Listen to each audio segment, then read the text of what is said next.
Hello, everyone.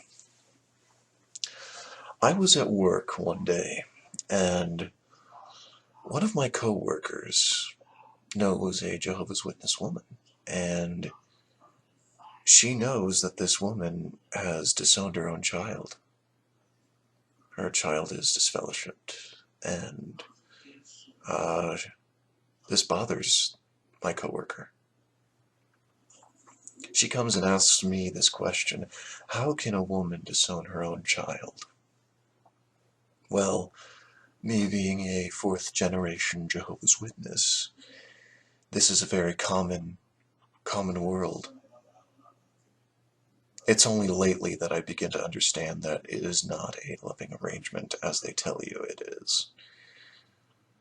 They talk about it being a source, or they talk it being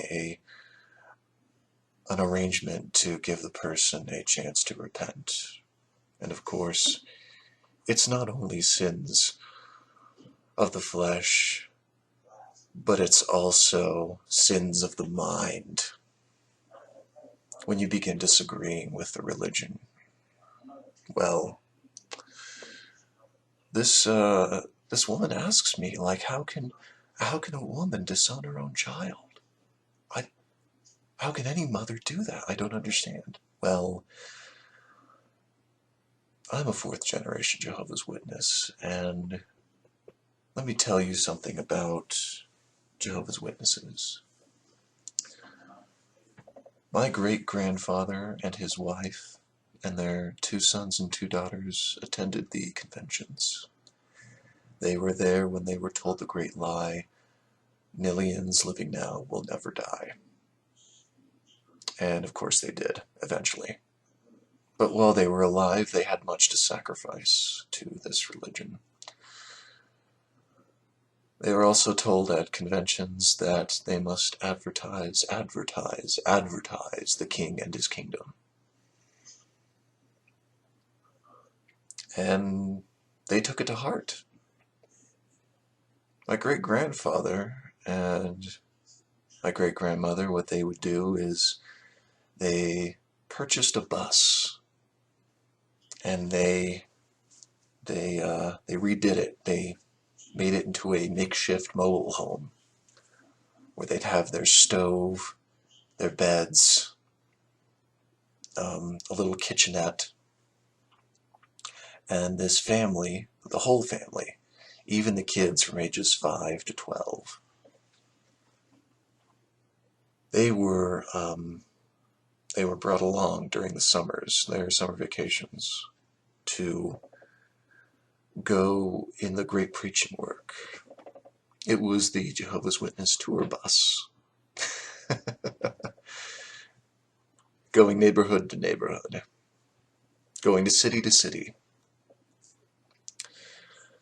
But sometimes they would go into areas that weren't always that good to put your family at risk. And they would leave the bus, and the children would sometimes stay there. No locks. Only the oldest of them, which is my grandmother, the oldest of the other three, she's 12, and she's left to take care of these children, to make sure nothing happens. Could you imagine what's going on through their minds, or at least her mind? Well, the damage was done. She came out of that very overprotective, always thought about the worst possibilities. And she laid this kind of mentality on her son, my father. And it messed her up a little bit. I don't know the full details of this, but it's enough to know. So this woman asks me, how can Jehovah's Witnesses do this to their own children? Well, I tell her it's because Jehovah's Witnesses don't know any better. they think what they're doing is some sort of divine, uh, divine motive. They do this for their God, and they do this because they think it's a quote-unquote loving arrangement.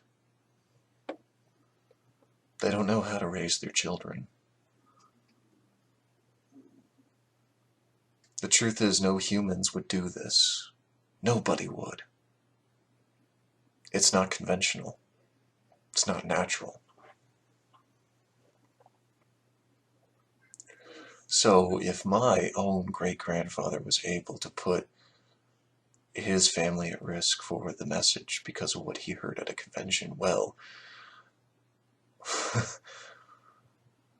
think of all the other things they would be willing to do. And it's not them. They wouldn't naturally do this if nobody had told them to do it. She doesn't understand this when I tell her these things. She looks bewildered and shocked. As Jehovah's Witnesses, we're always taught how spiritually ignorant the worldly people are. How they're in the wrong. Well, I'm pretty sure that day she thought that Jehovah's Witnesses were in the wrong in what they do.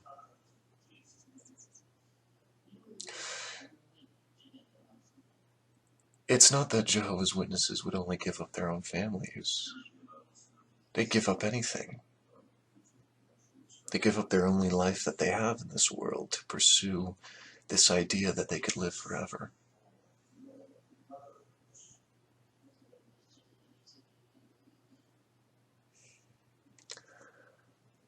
Honestly, I don't know what else to say. There are always other cases too, where Jehovah's Witness parents are even told, "Hey, look, she's got to go." Let me tell you about another individual. He was visited by the elders.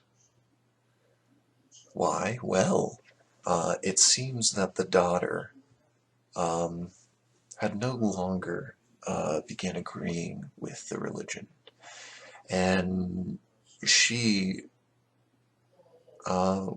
was very political minded, kept up on current events, very opinionated about how, she thought things should go.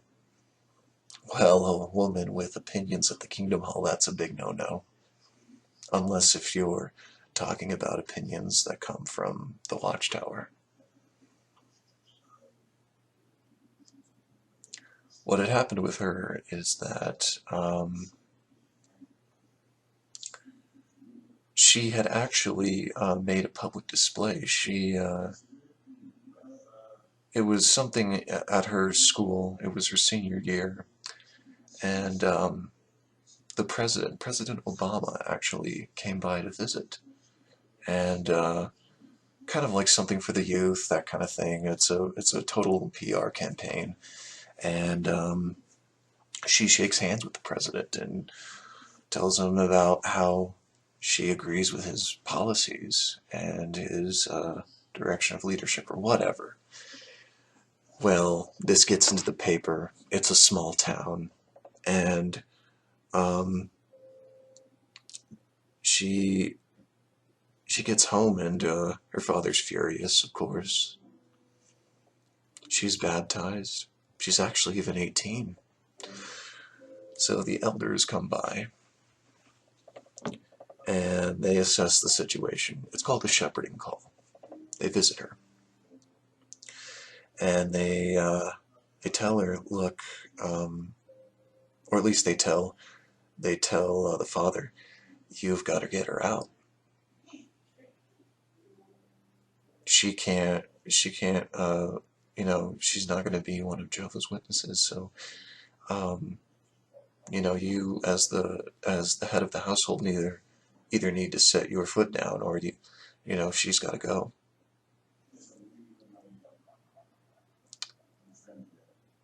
It was later that eventually the elders read a letter that said that she's no longer one of Jehovah's Witnesses. She ends up running off with her sister, who is also not one of Jehovah's Witnesses anymore. Families break at the seams in this religion. It's common. Even my own family is dysfunctional. Maybe not my direct family, but my extended family, aunts, uncles, cousins, relatives that apostatized before I was born. And I don't know anything about them. I don't know where they live. I don't know what they look like. I don't have phone numbers or contacts or anything. There's some aunts and uncles I don't even know at all.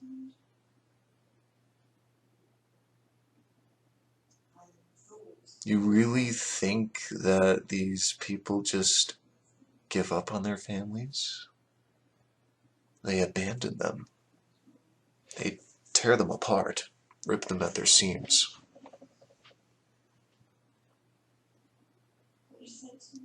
For what purpose? What is this religion really controlled by?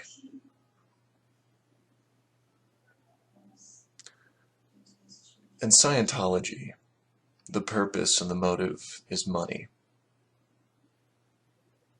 It's a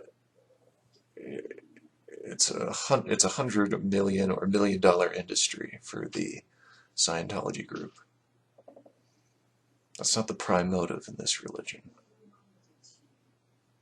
In this religion, the prime motive is to destroy people, to destroy their lives.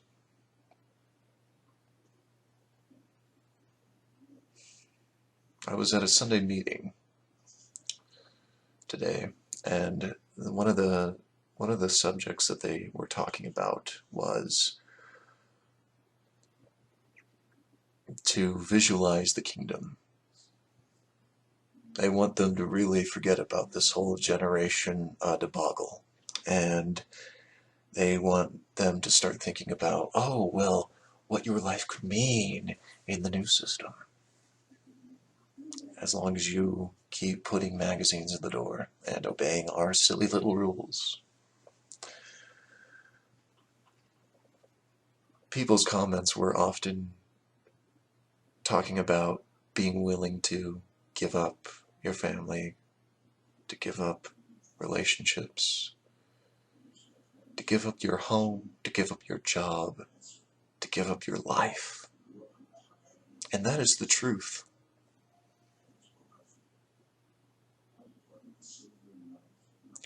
Listen, if you think that it's just consenting adults that suffer from this, you're wrong. It's the children. It's the kids that hey, this is what they know. They think they're part of some grand scheme and some war between God and Satan.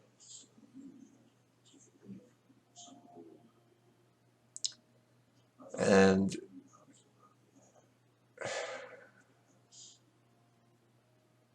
it's a lot. It's a lot to do that to a young mind. Why else was I baptized? Because I was raised in it. Because I didn't know any better. Because I thought what my parents were telling me was true.